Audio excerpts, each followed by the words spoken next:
In the weeks since the U.S. election, a UK data scientist has been uncovering what she calls suspicious cases relating to the vote counting system. She says she found that votes were added unexpectedly and even taken away. We spoke with her to hear about what she suspects is going on. Data scientist Sarah Eaglesfield says she discovered unusual changes in vote counts in several states during the 2020 election. According to her research, nearly 60 counties across the United States had ballots removed from the total count after they've been counted. She said that the changes in data indicate the vote counting software, known as Dominion Voting Systems, is flawed. I don't think the vote counting software is fit for purpose. I've seen counts that go down. I've seen votes going missing. And I've seen ballots that have been counted 2, 3, maybe 4 times. Therefore, I think that the software, which Texas did not approve, has got many faults that should have been investigated prior to this election going ahead.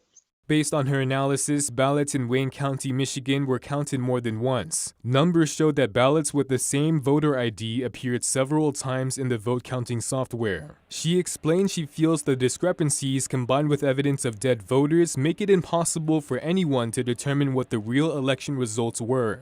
Any news or any figures that have been fed back to you, they might be accurate within a few 100,000. But they're not going to be the accurate result for the state unless it's been a hand count. And I think that all the states do need to audit what they are turning over.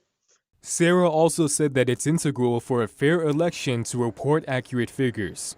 If you can't have an accurate counting system, you can't have an accurate election. If you can't have an accurate election, then you're just randomly choosing who's going to be your next president. Lawsuits filed by the Trump campaign in the battleground states are still pending. Don Tran, NTD News. Victor Davis Hanson, a senior fellow at the Hoover Institute, sat down with American thought leaders to discuss the presidential election and how the left has been putting pressure on society. NTD's Christina Kim has more details. Victor Davis Hanson is a senior fellow at the Hoover Institute, a professor and a conservative pundit. He spoke about how pollsters, the internet, and new election rules have reversed the concept of what it was to be an American. He said the traditional idea of America acknowledges that its people are individuals who personally take the initiative to learn about the issues and go out to vote. This election, he says, with mail-in voting, the American voter was sought out, pampered, and massaged to vote according to the wishes of the elite. In this election, millions voted before the final presidential debate or the Hunter Biden scandal, when typically these people would have been able to see all of that crucial information before they cast their ballots.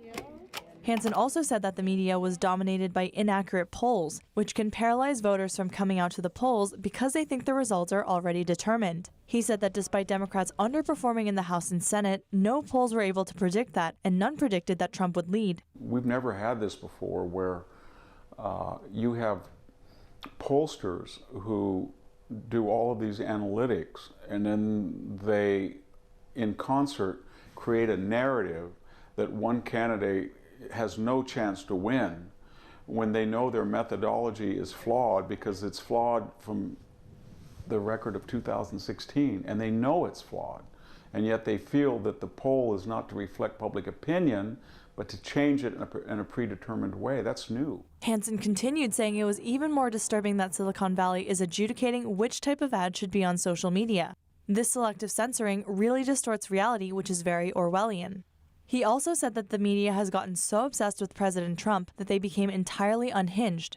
Hanson said that in essence, Trump has unveiled the true nature of corporate media because people openly admit we are biased, and we're biased because we have to stop Donald Trump. And despite compelling evidence, prevent the Hunter Biden files from circulating, blaming it on the specter of Russian disinformation. He was some type of touchstone where anything that he got near revealed the true essence of what we all suspected, but we knew that they would never be revealed. He was a cipher. We've seen a new dimension of reality that Donald Trump brought about. He really tore off the curtain and said, these guys have these little gears, and that Oz thing on the screen is just completely false. Saying President Trump has a pathway to victory, Hanson said that the president would need to win Pennsylvania, Georgia, and Arizona if he loses Michigan and Wisconsin. Currently, he says the Trump campaign's efforts are outsourced and disjointed, and it needs to become unified and focused. According to him, this is especially the case because Democratic nominee Joe Biden is going against his promise and claiming victory before the votes have been independently certified and before the Electoral College votes. And they're putting enormous pressure on the Supreme Court, and they're trying to win public opinion. And Donald Trump has a legal problem to get a fair vote, but he also has a political problem. Every day that he doesn't get massive evidence or a win in Georgia or Arizona, then the American public shrugs and says, I guess Biden is president. Calling Trump a tragic hero, he said that the president didn't do all the things he was accused of and did a lot of good things and never got credit.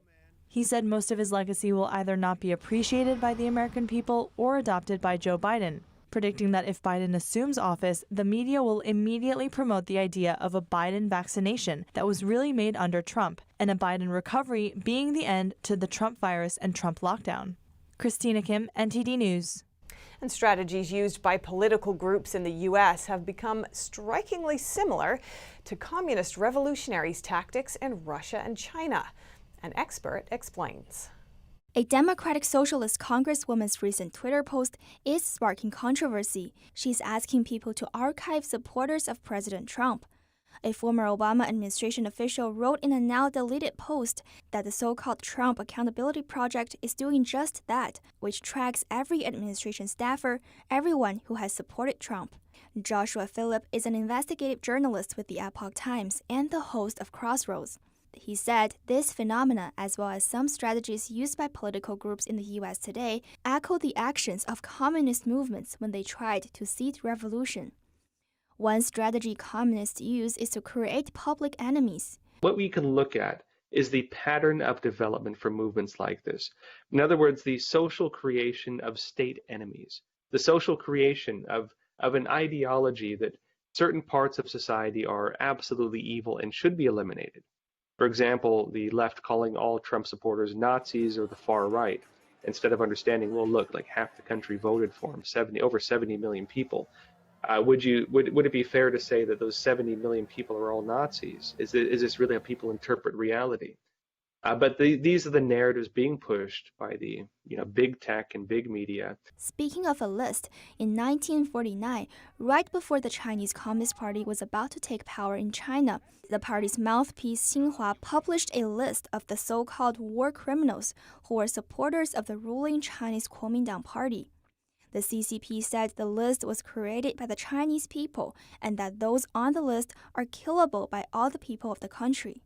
Now, in the United States, we see similar things budding, and they're not fully running yet, but they're budding. That may seem benign to some people who don't like Trump, but what's the result of that in the long run? What is the historical lesson from that?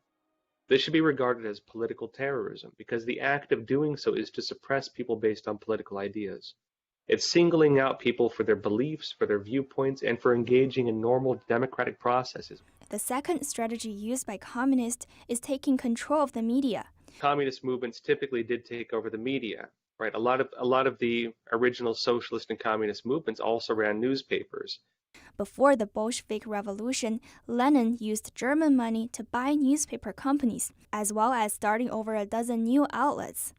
Through these papers, Lenin made promises of peace and bread to the Russian people, which disrupted the judgment of people who were suffering under the First World War and shifted public opinion in his favor. Another strategy is to censor dissidents and create fear, and if necessary, justify the use of violence. Now, Lenin, first off, was part of a terrorist movement. The Bolsheviks were, for example, assassinating police, carrying out assassinations, killings, beatings, you name it.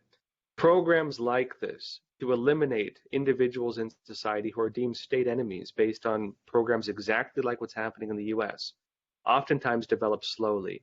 And you can look at the social hatred, the level of hatred some people have already, to the extent that already a lot of people justify, for example, what Antifa is doing. A lot of people already justify political violence. There are many people in our society who think that burning down your community and looting stores is somehow justified. They can turn a blind eye to the violence and they can say, oh, well, this is just us trying to make a political statement. How dare you try to say this is wrong? But he said historically, after communists took power, the people who helped them instigate violence are often the first to be abandoned by them.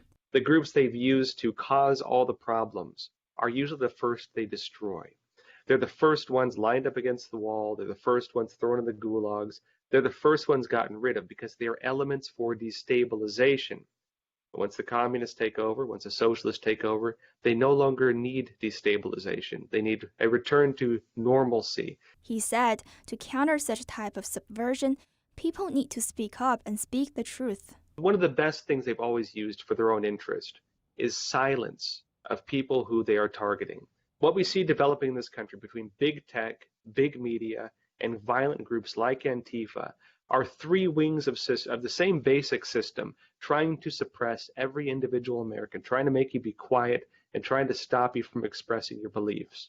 Don't be afraid to speak out. Don't be afraid to call it out. I'd say don't become like them. Don't fall into their trap and become violent just like them, because they'll use it. This is what they do. They want you to fight on the streets violently. They want you to engage with them like that, because if you do that, they can use it to push their own narratives even further.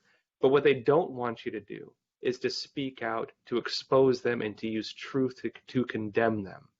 And so I would urge everybody to not be afraid to speak out.